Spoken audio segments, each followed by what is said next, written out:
नमो बुद्धाय दोस्तों, ये बहुत पुरानी कहानी है। एक सम्राट का छोटा बेटा बड़ा शैतान था। सम्राट की कोई बात नहीं सुनता, बहुत शैतानी करता और वह सम्राट बहुत ही क्रोधी था।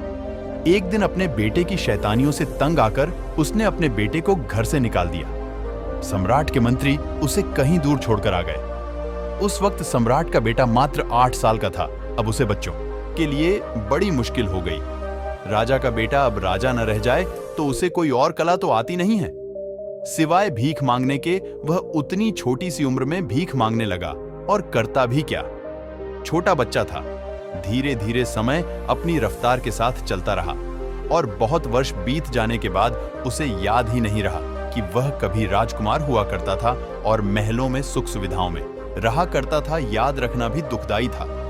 इस बात को भूल जाना ही अच्छा था, वरना दर दर की ठोकरें खाना, गिड़गिड़ाना, भीख मांगना, लोगों की दुत्कार सहना, यह सब उसे बच्चे के लिए सहना बहुत मुश्किल हो जाता। अगर वह याद रखता कि वह एक राजकुमार है, हमारे मन की एक खूबी होती है, वह हमारी स्मृतियों को बदलता रहता है। जीवन की परिस्थितियों के मुताबिक परिवर्तन होता रहता है। जो लोग अपनी स्मृतियों से जुड़े होते हैं वह जीवन में कभी आगे नहीं बढ़ पाते, क्योंकि उनकी स्मृतियां उन्हें पीछे खींच कर ले जाती हैं। धीरे धीरे काफी समय बीत गया और सम्राट का वह बेटा अब बड़ा हो चुका था। दूसरी तरफ उसका पिता यानी कि सम्राट आप बूढ़ा हो गया था। संयोग ऐसा हुआ कि भटकते भटकते एक दिन सम्राट का बेटा अपने ही महल के सामने से गुजर। उसे तो पता भी नहीं था, याद भी नहीं था कि यह उसका ही महल है, लेकिन बूढ़े बाप ने खिड़की से उसे देखा और पहचान लिया। अपने मंत्रियों को साथ लेकर उसके पीछे भागा कि उसे पकड़ो, यह भिखारी नहीं है, यह तो मेरा बेटा है। वृद्धावस्था में बाप का क्रोध भी शांत हो चुका था। युवा अवस्था में ताकत होती है, जवानी की शक्ति होती है, भयंकर क्रोध होता है, लेकिन वृद्धा में खून ठंडा पड़ चुका था। पुत्र के प्रति वह नाराजगी समाप्त हो चुकी थी। वह उसका इकलौता बेटा भी था, इस राज्य का उत्तराधिकारी भी था। बाप अब बूढ़ा हो चुका था, मरने के दिन करीब आ गए थे। उसने अपने बेटे को बहुत ढूंढा था, लेकिन वह कहीं पर भी मिला नहीं था। संयोग की बात थी कि वह महल के सामने से भीख मांगते हुए निकल रहा था। सम्राट उसके पीछे अपने ही मंत्रियों के साथ भागा, लेकिन यह देखकर वह भिखारी डर गया। बहुत जोर से भागा। सारी जिंदगी में इतनी तेजी से कभी नहीं भागा होगा। उसे लगा कि पता नहीं क्या मुसीबत हो गई। शायद महल के सामने भीख मांगना कोई बड़ा गुनाह है, इसीलिए यह मुझे पकड़कर मुझे सजा देने की कोशिश कर रहे हैं। क्या पता यहाँ का कानून ऐसा भी हो। बेचारा जान बचाकर भागा, मगर ये लोग उसको पकड़ नहीं पाए। उस सम्राट के मुख्यमंत्री ने कहा कि महाराज, शायद उसको स्मरण नहीं है कि आप उसके पिता हैं और वह आपका पुत्र है। वह समझ रहा है कि हम उसे पकड़कर सजा देंगे, इसलिए वह भाग गया। इसका मतलब उसे बिल्कुल नहीं पता। आप कुछ उपाय करना होगा। उसे कैसे बताएं कि वह राजपुत्र है, इस राज्य का उत्तराधिकारी है। सम्राट तो यह सुनकर रोने लगा और कहने लगा कि कहीं से भी मेरे बेटे को मेरे लिए वापस लेकर आओ। मंत्रियों ने कहा कि महाराज, आज आप धीरज रखें। आप एकदम से उसे नहीं बताना कि वह आपका बेटा है। हम लोग धीरे धीरे उसे फुसलाने की कोशिश करेंगे, क्योंकि इतनी बड़ी बात है, वह यकीन नहीं कर पाएगा। क्या पता पागल हो जाए, डर जाए, सोचें कि पता नहीं कौन सी कर चल रहे हैं। उन्होंने धीरे धीरे उसकी खोज की। एक साधारण सा सिपाही उससे मिला और उससे कहा, सम्राट के यहाँ एक सफाई करने वाले की जरूरत है। अगर तुम यह नौकरी करना चाहो तो तुम यह काम कर सकते हो। उस भिखारी को यह बात सही लगी।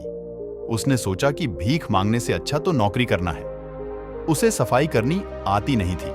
यह बात उसने सिपाही से बताई, पर सिपाही ने कहा कि कोई बात नहीं, हम समझा देंगे, इसमें कौन सी बड़ी बात है, सफाई तो कोई भी कर सकता है। और उसके बाद वह भिखारी सफाई कर्मचारी के रूप में उस महल में काम करने लग गया। कई महीना भर काम करने के बाद उसे उसी महल में माली के रूप में बगीचे में काम मिल गया। वरिष्ठ माली ने उसे कुछ सिखा दिया कि ऐसा करना है, पौधों में ऐसे पानी देना है, कटाई कैसे करनी है पौधों की। अब उस भिखारी का अपने ऊपर कुछ विश्वास बढ़ने लगा था कि मैं राजमहल के बगीचे का माली हूं। भीतर कुछ गरिमा भी पैदा हुई, कुछ आत्मसम्मान पैदा हुआ। कुछ दिनों के बाद उसे दरबान का काम दे दिया गया। अब तो कभी कभी सम्राट बगीचे में घूमते हुए मुस्कुराकर उसकी तरफ देखते उसे बहुत अच्छा लगता। कभी कभी सम्राट उसकी पीठ भी थपथपा देते कि तुम बहुत अच्छा काम कर रहे हो, तब तो कहना ही क्या, वह फुला नहीं समाता। 2 महीने बाद उसे मुख्य दरबार बना दिया गया, महल के खजाने का दरबार। अब तो उसकी शान बहुत बढ़ गई थी। धीरे धीरे कदम दर कदम उसको फुसलाना की कोशिश की जा रही थी। वह खजाने का दरबार बन गया, वहां की चाबी उसके पास ही रहने लगी। अब अपनी नजरों में खुद का आदर बढ़ने लगा था। उसे लगा कि मेरे अंदर कुछ योग्यता तो है, कुछ तो है मुझ में, जो मुझे इस खजाने का खजांची बना दिया गया है। फिर उसे एक दिन मंत्रिमंडल में भी शामिल कर लिया गया। अब तो कहना ही क्या, वह राजा के सलाहकारों में से एक हो गया था। उसे अपनी किस्मत पर भरोसा ही नहीं होता था। और एक दिन प्रधानमंत्री ने कहा कि मैं बहुत बूढ़ा हो गया हूं, मेरी उम्र हो गई है, मैं अब यह पद छोड़ना चाहता हूं और संन्यास लेना चाहता हूं, और मैं अपनी जगह किसी योग्य उम्मीदवार को प्रधानमंत्री बनाने की सिफारिश करता हूं। सम्राट ने मंजूरी दे दी कि ऐसा ही किया जाए। उस भिखारी को भरोसा तो नहीं होता था कि मेरा भाग्य इतना अच्छा कैसे हो सकता है। मुझ में ऐसा कौन सा गुण है जो यह लोग देख पा रहे हैं। कभी कभी शक भी होता था, लगता था कि जरूर मैं कोई गुणगान आदमी हूं, तभी तो मुझे प्रधानमंत्री बना दिया गया। अब तो राजा के पास आना जाना काफी बार होता था। एक दिन में 2-4 बार कुछ सलाह मशवरा करना होता था। राजा बड़ा सम्मान के साथ उसके सामने पेश आते थे। राजमहल के सभी लोग उसे बड़ा प्रेम और सम्मान देते थे। एक दिन सम्राट ने उससे कहा कि मेरा भी कोई बेटा नहीं है और मैं तुम्हें अपने राज्य का उत्तराधिकारी बनाना चाहता हूं। तुम्हारे नाम वसीयत लिखना चाहता हूं। सोचो, उस पूर्व भिखारी पर क्या गुजरी होगी कहां। 2-2 पैसे के लिए, सूखी रोटी के लिए भीख मांगता फिरता था और आज सम्राट बनने का मौका मिल गया था। और एक दिन सम्राट ने उससे कहा कि अब वक्त हो गया है, मैं थक गया हूं और अब मैं भी अध्यात्म में डूबना चाहता हूं और तुम राजपाट संभालो। उस दिन से वह भिखारी उस राज्य का सम्राट बन गया। एक दिन पुराने सम्राट उसे अपने पास बुलाकर कहा कि अब मैं तुम्हें सच बता देता हूं, तुम वास्तव में मेरे ही पुत्र हो, तुम ही इस राजगद्दी के उत्तराधिकारी हो। लेकिन तुम्हें एकदम से यह बात कहते तो तुम्हें यह बात हजम नहीं होती, इसीलिए यह 1.5 साल का समय खर्च हुआ। यह बात हम पहले दिन भी कह सकते थे, लेकिन तुम तो ऐसे बचकर भागे थे जिसे हम तुम्हें कोई सजा देने वाले हो। उस दिन हम तुम्हारे पीछे तुम्हें बुलाने के लिए भागे थे, इस राजगद्दी पर बिठाने के लिए। उस युवक ने कहा कि आपने अच्छा ही किया। उस दिन मैं समझ ही नहीं सकता था, मैं तो सब भूल भाल चुका था, मुझे कुछ भी याद नहीं था। आज आप कह रहे हैं तो हल्की हल्की स्मृति आती है। राजमहल की दीवारों को देखकर, खिड़की दरवाजों को देखकर लगता है कि पहले भी कभी देखे हुए हैं। साफ साफ नहीं, लेकिन धुंधला धुंधली स्मृति आती है। जब वह युवा सम्राट बन गया, गद्दी पर बैठ गया, सम्राट घोषित हो गया। इसके बाद भी रात को कभी कभी सपने आते थे, भीख मांगने लगता था। अपने सपने में लंबे समय तक कोई 4-5 दशक उसी भांति उसने जीवन जिया था। दिन में तो सम्राट हो जाता, रात में फिर सपनों में भिखारी हो जाता। डरावने सपने आते कि कहीं भीख मांग रहा है, किसी ने उसे धक्का मारकर वहां से हटा दिया, धुतकार दिया, अपमानजनक शब्द कह दिए। बीमार है और इलाज के लिए पैसे नहीं है, बरसात हो रही है और सर छुपाने के लिए छप्पर नहीं है। बड़ी तकलीफ के दिन याद आते उसे सपनों में। दिन में तो सम्राट हो जाता था। चेतन मन तो उसका मान गया कि मैं सम्राट हूं। वह भी 1.5 साल में माना था, धीरे धीरे एक तरकीब से माना था। नहीं तो उस चेतन मन को मनाना भी बड़ा मुश्किल था। लेकिन अब चेतन मन पिछले 50 सालों का वह कैसे माने। वहां जो रेखाएं खींची थीं, जो स्मृतियां पड़ी थीं, वह बहुत प्रगाढ़ थी। अपने बेटे की यह हालत देखकर उसके बूढ़े पिता ने एक इंतजाम किया।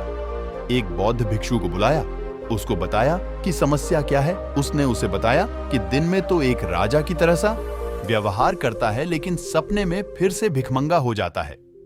रात भर दुखदाई सपना देखता है। इसके जीवन की कहानी 2 हिस्सों में बट गई।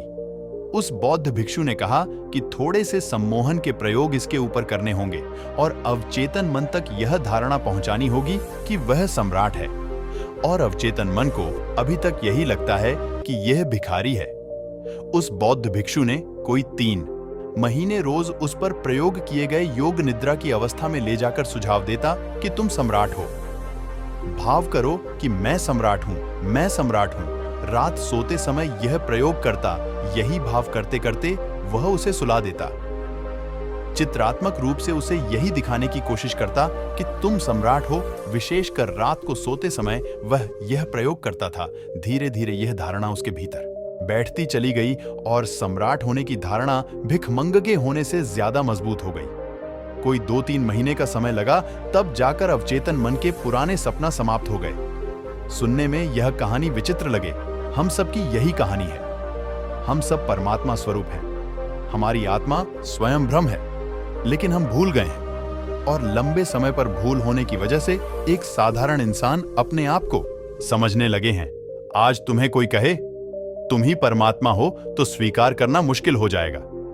तुम हंसने लगोगे, तुम इसे मजाक समझोगे, क्योंकि हमारा अवचेतन मन अपने आप को एक साधारण इंसान समझने लगा है।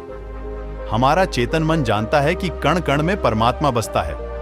हर आत्मा ब्रह्म स्वरूप है, लेकिन फिर भी कोई हमें कहे कि तुम परमात्मा हो तो यह हमें मजाक लगता है। क्यों? क्योंकि हमारा अवचेतन मन उसको स्वीकार नहीं कर सकता। अगर हम योग निद्रा में जाकर कुछ प्रयोगों के माध्यम से अपने अवचेतन मन में कोई भी धारणा स्थापित कर ले, किसी भी तरह की धारणा जो भी हम जीवन में पाना चाहते हैं, आनंद, खुशियां या फिर धन दौलत, कामयाबी, सफलता, कुछ भी अगर योग निद्रा में जाकर प्रयोग किया जाए तो कोई भी काम, कोई भी सफलता बड़ी प्रयोग किया जाए तो कोई भी काम, कोई भी सफलता बड़ी आसानी से प्राप्त की जा सकती है। बिस्तर में जाने के बाद और सोने से पहले जब हम आधी निद्रा में होते हैं, जब हमारा दिमाग बड़ी ही आसानी के साथ सम्मोहित किया जा सकता है, उस वक्त अगर हम अपने दिमाग में यह एक मंत्र दोहराते हैं कि जो मैं करना चाहता हूं वह मुझे करना है, या जो भी हम हासिल करना चाहते हैं उसे मंत्र की भांति उस सम्मोहन वाली मनोदशा में हम दोहराते चले जाएं, तो कुछ हफ्तों के प्रयोग के बाद ही हमारा जीवन एकदम से परिवर्तित हो जाएगा।